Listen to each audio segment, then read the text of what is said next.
বাংলাদেশের নির্বাচনের ইতিহাসে প্রথমবারের মতো ভোট কেন্দ্রের আঙিনা পর্যন্ত সশস্ত্র বাহিনী মোতায়েনের অনুমতি দেওয়া হয়েছে।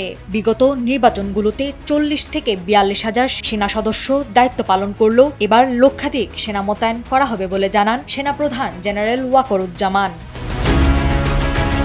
আগের নির্বাচনগুলোতে সেনা সদস্যরা স্ট্রাইকিং ফোর্স হিসেবে দূরবর্তী এলাকায় অবস্থান করতেন। তবে এবার ভোটারদের আস্থা ফিরিয়ে আনতে এবং কেন্দ্রের নিরাপত্তা জোরদার করতে ভোট কেন্দ্রের কাছাকাছি পর্যন্ত লক্ষাধিক সদস্য মোতায়েন করা হচ্ছে।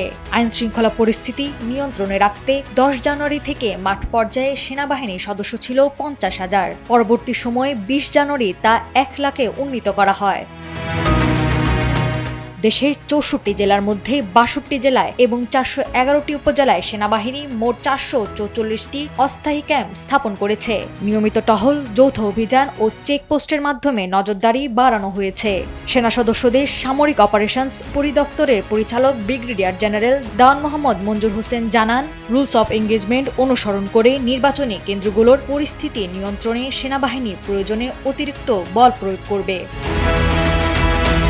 দুর্গম ও ঝুঁকিপূর্ণ এলাকায় বিশেষ ব্যবস্থা নেওয়ারও কথা জানান তিনি বলেন, প্রয়োজনে সামরিক হেলিকপ্টার ও নৌযানের মাধ্যমে কর্মকর্তা ও নির্বাচনী সরঞ্জাম পরিবহন করা হবে। জরুরি পরিস্থিতি মোকাবেলায় দেশের বিভিন্ন স্থানে আগাম হেলিকপ্টার মোতায়েন থাকবে। নাওয়ার সালসেবিল দুর্দানা, সময়ের আলো।